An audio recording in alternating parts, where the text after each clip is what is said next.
Welcome to Jesus' Life Church podcast, a journey of discovery and transformation through the power of God's Word. Join us as we delve into the Scriptures, seeking to understand and apply its timeless truths to our lives. As we share today's message, we invite you to pause, reflect, and listen for the gentle whisper of God's Spirit, guiding you into a deeper understanding of His Word and its transformative power in your life and the world around you. Jesus इस life church में आपका स्वागत है। यहाँ हम एक ऐसे mission पर केंद्रित हैं जो हमें हमारे प्रभु यीशु मसीह के सच्चे शिष्य बनने के लिए प्रेरित करता है। हमारे साथ जुड़े और उस अद्भुत यात्रा का हिस्सा बने जिसमें हम यीशु के प्रेम, शिक्षा और अनुग्रह को अपने जीवन में अनुभव करते हैं और दूसरों के साथ साझा करते हैं। धन्यवाद।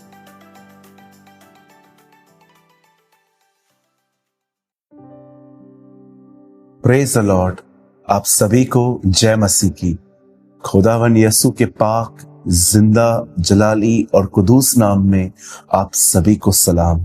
Greetings to you in the name of our wonderful saviour Lord Jesus Christ. मेरे भाइयों, मेरी बहनों, कलाम पाक में परमेश्वर के वचन में लिखा है, जैसे जैसे हमारे प्रभु का दिन निकट आएगा, इस दुनिया में गुनाह, पाप, बहुत सारी चीजें ग्रो करेंगी जो इन दिनों में आप देख रहे हो कि हो रही हैं। और हम विश्वासियों को, हम बिलीवर्स को परमेश्वर ने ये आज्ञा दी है कि जैसे जैसे वह दिन निकट आए, हमें और भी संगति करनी है, हमें और भी सतर्क रहने की जरूरत है, क्योंकि मैं ये विश्वास करता हूं कि बहुत थोड़ा ही समय बचा है और हमें तैयारी करनी है, हमें तैयार रहना है। आज के विषय को परमेश्वर ने जो मुझे दिया है वो है आत्मिक घमंड, जिसका मैं कई बार शिकार हुआ हूं। और मैं आपको बताना चाहता हूं, मैं कई बार आज भी इसका शिकार होता हूं, लेकिन अब मैं इतना कहना चाहता हूं कि अब मैं इस पाप को जल्दी पकड़ लेता हूं अपने अंदर और खुदा के सामने चला जाता हूं, माफी मांगता हूं और वो मुझे फिर से उठाता है।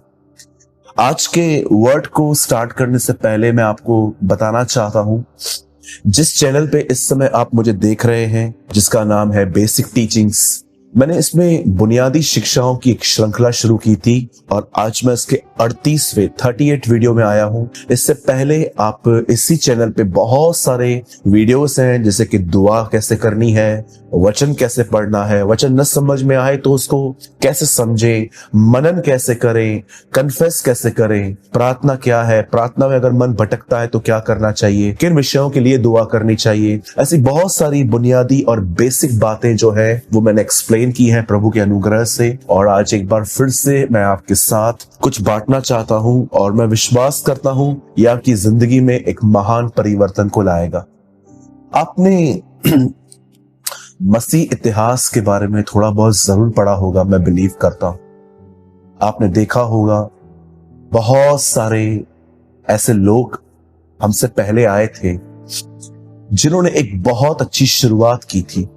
रिवाइवल्स आए थे, लोगों ने अपनी जिंदगियों में उनके प्रचारों के द्वारा बदलाव देखा, लेकिन सडनली आप ये बातें सुनते होंगे कि ये बंदा व्यभिचार में गिर गया, पैसों के प्रेम में गिर गया, फेमस होने के लिए सेवकाई इसने ऐसी कर दी। मैं आपको बताना चाहता हूं, इतिहास हमें बताता है सारी चीजें एक ही वजह से और एक ही तरह से शुरू हुई, और वो था घमंड।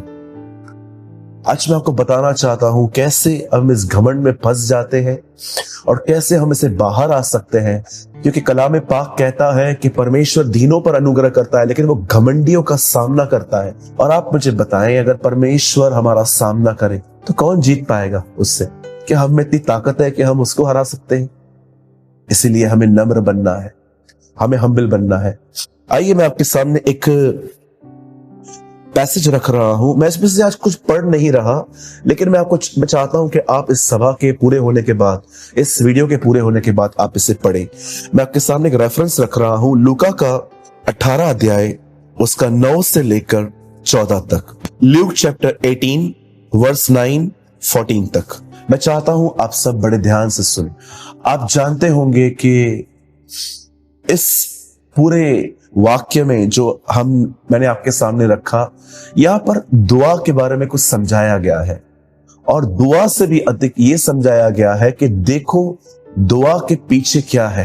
यहाँ पर दो लोग बताए जा रहे हैं। बाइबल बताती है एक चुंगी लेने वाला था और दूसरा फरीसी। एक ऐसा व्यक्ति था जिसको समाज में कोई इज्जत नहीं मिलती थी, हर व्यक्ति उसे गलत नजरिए से और उसे तुच्छ समझता था। लेकिन दूसरी तरफ एक ऐसा व्यक्ति है जो फरीसी है, जो परमेश्वर के वचनों का ज्ञान रखता है, सिद्धांतों का ज्ञान रखता है। अब देखिए, जब दो लोग ये प्रार्थना करने के लिए मंदिर जा रहे थे, एक ने प्रार्थना की कि प्रभु मैं इसकी तरह नहीं हूं, मैं व्यभिचार नहीं करता, मैं अपना टाइप देता हूं, दशवांश देता हूं, मैं सब कुछ करता हूं। लेकिन दूसरे व्यक्ति ने ये सारी बातें नहीं कही। लिखा है उसने यह कहा कि मैं पापी हूं, मुझ पापी पर दया कर। और लास्ट में इन दोनों की दुआएं जब पूरी होती है तो बाइबल बताती है फरीसी नहीं, ये चुंगी लेने वाला अपने घर में गया है, वो धर्मी ठहराया गया है। आज मैं आपसे एक बात पूछना चाहता हूं, इतने भले काम, वो कहता है मैं व्यभिचार नहीं करता, मैं दशवांश देता हूं, मैं अन्यायी नहीं हूं, लेकिन वो कहता है प्रभु मैं पापी हूं, मुझ पे दया कर। क्यों ये धार्मिक व्यक्ति, ये फरीसी क्यों रिजेक्ट किया गया? जानते हो क्यों? क्योंकि इस व्यक्ति के अंदर अपने आज्ञा पालन के विषय में घमंड था। He have a pride। उसको घमंड था कि वो व्यभिचार नहीं कर रहा है, उसे घमंड था कि वो अपने कमाई का 10वां अंश प्रभु को दे रहा है, वो घमंड कर रहा था। आप जानते हो ये घमंड इसके अंदर कहां से आया? क्योंकि ये अपनी जिंदगी किसी से कंपेयर कर रहा है, ये किसी को देख रहा है कि वो इतना बेकार है, वो इतना यूजलेस है, और उसकी नजर में वो अपने आप को बेहतर समझता है। आप जानते हो, मैं आप में से हर एक को बताना चाहता हूं आत्मिक घमंड होता क्या है। कई बार खुदावन हमें ब्लेस करते हैं फिजिकली, मेंटली, स्पिरिचुअली, और वो आशीषें देने के बाद प्रभु कभी नहीं चाहता कि हम उन आशीषों को सर पे बिठा के रखें, हम उनके बारे में सोचते रहें, या हम अपने आप को विशेष समझना स्टार्ट करें। लेकिन आज ये होता है, परमेश्वर कभी कभी किसी की सेवकाई को बढ़ाता है, किसी को हीलिंग देता है, कभी किसी की लाइफ में बहुत बड़े काम करता है, या नौकरी के अंदर वो उनको एक अच्छी पोजीशन देता है, अच्छी सैलरी देता है, और आहिस्ते आहिस्ते अपनी सक्सेस को देख देख कर हम ये भूल जाते हैं कि ये हमें किसने दिया, और सडनली हमारे अंदर हमारी मेहनत, हमारे कठिन परिश्रम के विषय में जो हमने किया है, हम उसके बारे में सोचते हैं और हम घमंड करते हैं। कई सारे लोग जब अचानक प्रभु में आते हैं, विक्ट्री पाते हैं पाप पे, फिर गिर जाते हैं। क्या कारण है? क्यों हमसे बार बार बार बार वही वही पाप होते हैं? आप देखिए, इस वीडियो का नाम क्या है, क्यों एक ही पाप बार बार होता है? उसका एक मेन रीजन है स्पिरिचुअल प्राइड, आत्मिक घमंड। मैं आपको बताना चाहता हूं ये कैसे आता है। ये सदैव आता है जब आप अपनी लाइफ की कंपैरिजन उन लोगों से करते हैं जो बेचारे अब तक पापों में पड़े हुए हैं, उनको जय नहीं मिली है। आहिस्ते आहिस्ते हम स्पिरिचुअल प्राइड में आ जाते हैं, और फिर देखिए जब घमंड में आ जाते हैं, हमारे ऊपर से अनुग्रह चला जाता है, उसके बाद गुनाह होते हैं और गुनाह होते हैं, होते रहते हैं, क्योंकि परमेश्वर का वचन कहता है पाप हमें कठोर करता है, और कठोर मन हमसे और भी अधिक गुनाह करवाता है। आज मैं आपसे पूछना चाहता हूं, क्या आप अपने लाइफ में इस स्पिरिचुअल प्राइड को पहचान पाए हैं? या ये घमंड पहचानना बड़ा आसान है कि मैं किसी को माफ नहीं कर पा रहा, मैं डांट नहीं सुन सकता, मैं किसी की सलाह नहीं लेता। ये घमंड तो आई थिंक जो नॉन क्रिश्चियंस हैं वो भी जानते हैं कि ये प्राइड है। लेकिन क्या आप इस बात को देखते हैं कि जब भी परमेश्वर आपको थोड़ा आपके पापों पर, गलत स्वभाव पर जय देता है, आहिस्ते आहिस्ते, भले ही आप कुछ नहीं कहते, लेकिन आप दूसरों को तुच्छ जानना, इस व्यक्ति की तरह दूसरों को कम समझना, अपने आप को लीडर के तौर पे देखना कि हाँ अब मैं सेवा भी कर सकता हूं। क्यों? सेवा खुदा देना चाहिए, हम क्यों डिसाइड करते हैं कि हम लीडर बनेंगे? बाइबल बताती है हर बुलाहट उसकी तरफ से है। यह वह बुलाहट है जो हारून के समान है, जब तक न दी जाए कोई नहीं पा सकता। अगर आज अपने आत्मिक घमंड को अगर आपने नहीं जाना, तो मेरे भाइयों, मेरी बहनों, आने वाले दिनों में आप अपना और नुकसान देख सकते हैं। आपकी जिंदगी से अभिषेक जाएगा, अनुग्रह चला जाएगा, और वापस आप मसीह होकर दुनिया की तरह जिंदगी जीना चालू करेंगे। आपके मुंह से गालियां निकलेंगी, आप माफ नहीं करेंगे, आप जलन रखेंगे, आप लोगों की बातें यहां से वहां कर देंगे, लोगों की बातें ऐड करके उनको बताएंगे। मैं 17 साल से प्रभु में हूं, मैंने अपनी जिंदगी में ये बातें अपने अंदर भी आते देखी हैं। आज मैं आप में से हर एक को इस आत्मिक घमंड जिसका फल है वही पाप जो हमसे बार बार होते हैं, आप जानते हो उसका रीजन क्या है? घमंड है। It's pride. हम थोड़ा विक्ट्री पाते हैं, हम थोड़ा प्रभु में बढ़ते हैं, सडनली हम अपने आप को कुछ समझना स्टार्ट करते हैं और फिर हम गिर जाते हैं क्योंकि हमें अनुग्रह नहीं संभाल पाया, क्योंकि अनुग्रह था ही नहीं। और गिरने के बाद वही साइकिल हमारे अंदर चलती रहती है। याद रखिए, प्रभु ने हमें फल काटने के लिए नहीं, जड़ से डील करने के लिए कहा है। बर्तिमाई जो था, एक अंधा व्यक्ति जो बर्तिमाई का बेटा था, जिसने यीशु को ऐसे पुकारा था, हे यीशु दाऊद की संतान, आपने देखा वो जड़ को पुकार रहा था। वो जानता था यीशु फल है, दाऊद जड़ है, वो उसके वंश से आया है। आज मैं आपसे पूछना चाहता हूं, क्या आप जो रोज रोज हमसे गुनाह होते हैं, मैं ये नहीं कह रहा हूं आपसे, हमसे, मैं भी आपकी तरह ही हूं। कई बार मैं एक गुनाह कई दिन कर देता हूं, लेकिन प्रभु मेरा गवाह है, मैं जानता हूं, मैं उसके सामने अपने नाक रगड़ता हूं, मैं पश्चाताप करता हूं और वो मुझे छुड़ा लेता है। अगर आपसे भी ये रोज रोज वही गुनाह हो रहे हैं, तो उसका एक मुख्य कारण है, कहीं ना कहीं हम अपने आप को कुछ समझने लगे हैं। हमें घमंड है अपने आज्ञा पालन पे, इसलिए हम नीचे आके गिरे हैं। हमें नम्र बनना है। अगर आप सच में अपने इस आत्मिक घमंड से, जिसके कारण आपको अनुग्रह नहीं मिलता, मुझे आज भी याद है, एक दिन मुझसे पाप हुआ, दूसरे दिन भी पाप हुआ, तीसरे दिन भी पाप हुआ। हर दिन शैतान मेरे मन में आके कहता था, आज का दिन कल से मत करना, आज आखिरी दिन बारी कर ले, कल तू मत करना। और मैं ये समझ ही नहीं पाया था लाइफ में, जब मैं आज अपने आप को कंट्रोल नहीं कर पा रहा हूं, तो मैं कल कैसे करूंगा? और अगर मैं ये बिलीव करता हूं कि यस मैं कल कर लूंगा, इसका मतलब कहां ना कहां मैं स्वयं पे निर्भर हूं, जो कि घमंड है।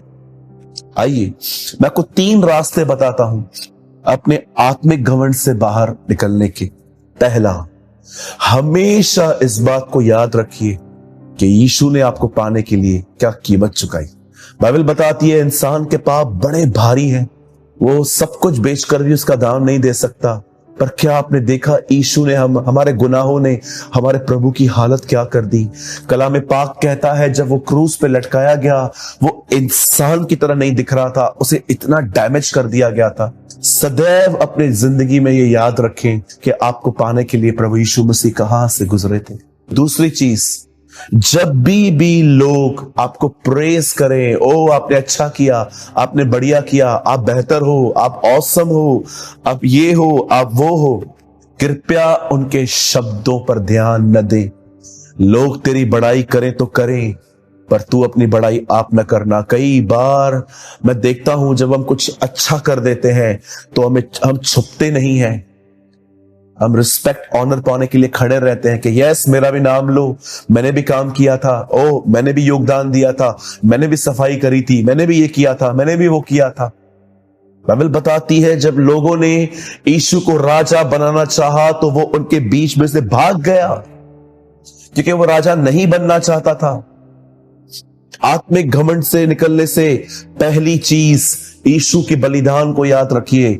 दूसरी चीज, जहां पर भी आपको बड़ाई मिलती है, लोग आपको प्रेस कर रहे हैं, मेरे भाइयों मेरी बहनों, हमेशा याद रखना, जैसे यूसुफ व्यभिचार न हो इसलिए भागा था, वैसे ही यीशु भी एक जगह से चला गया था जब लोग उसे राजा बनाना चाह रहे थे। और तीसरी बात, अपने जीवन का स्टैंडर्ड कोई व्यक्ति मत रखिए, ओ ये विश्वासी बहुत आगे है, मैं इसकी तरह ही आगे बढ़ूंगा। नो, जैसे आप आगे बढ़ोगे आपके अंदर घमंड आ जाएगा। ओ अब मैं प्रार्थना भी करता हूं, अब मैं वचन भी पढ़ता हूं, अब मैं प्रचार भी कर सकता हूं, अब तो मैं इससे आगे बढ़ गया हूं। कंपैरिजन, तुलना हमेशा घमंड को लेकर आती है।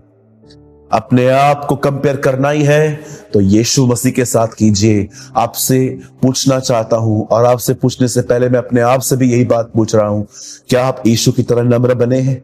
इसको कंपेयर करें, इस तरह अपने आप को कंपेयर करें।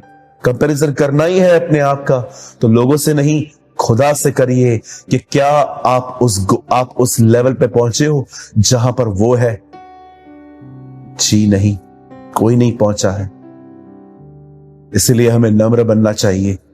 पहली चीज, उसकी मृत्यु को याद रखिए। दूसरी चीज, जहां पर भी आपको बड़ाई मिले, एप्रिसिएशन मिले, वहां से भागिए। और तीसरी चीज, अपने आप को प्रभु के सामने कंपेयर कीजिए कि क्या आप उसकी तरफ बनते जा रहे हैं। मैं उम्मीद करता हूं आज आपने समझा होगा, जब हम प्रभु में आते हैं, हम उसके सामने अपने गुनाहों को मानते हैं, वो हमें अनुग्रह देता है। वही अनुग्रह हमें पाप पर जय देता है। वही उसकी मदद के वजह से हम विक्ट्री पा लेते हैं। लेकिन अचानक आहिस्ते आहिस्ते हम उस अपने सिंपल डिवोशन से टर्न हो जाते हैं। अब अपने आप के बारे में सोचने लग जाते हैं कि ओ मैं बेहतर हूं। अब हमारे अंदर घमंड पैदा होना स्टार्ट हो जाता है और सडनली अनुग्रह चला जाता है और हम वापस पापों में गिरते हैं और रोज रोज उन्हीं गुनाहों को गिरते हैं। मेरे भाइयों, मेरी बहनों, मैंने बहुत साल पहले खुदा से एक बात सुनी थी। मैं आज आपको वही बात कहना चाहता हूं और मुझे लगता है आप में से कुछ लोगों को सच में ये सुनने की जरूरत है। याद रखिए, जब परमेश्वर आपको आशीष दे, बरकत दे, ब्लेसिंग दे, जॉब दे, तो उसे और अधिक ढूंढना। अपनी आशीषों को पाके बैठ मत जाना। अपनी आशीष को पाने के लिए उस आशीष को साइड में रख के उसे और ढूंढना। यही चीज आपको नम्र बनाए रखेगी। सालों पहले खुदा ने मुझे कहा था, सूरज, जब भी तुम मुझसे आशीष पाए, उन आशीषों को लेकर बिजी मत हो जाना, मुझे और ढूंढना, अन्यथा तू घमंडी हो जाएगा। आइए हम इस बात पे ध्यान दें कि हम कहां हैं और हम उससे बाहर आए।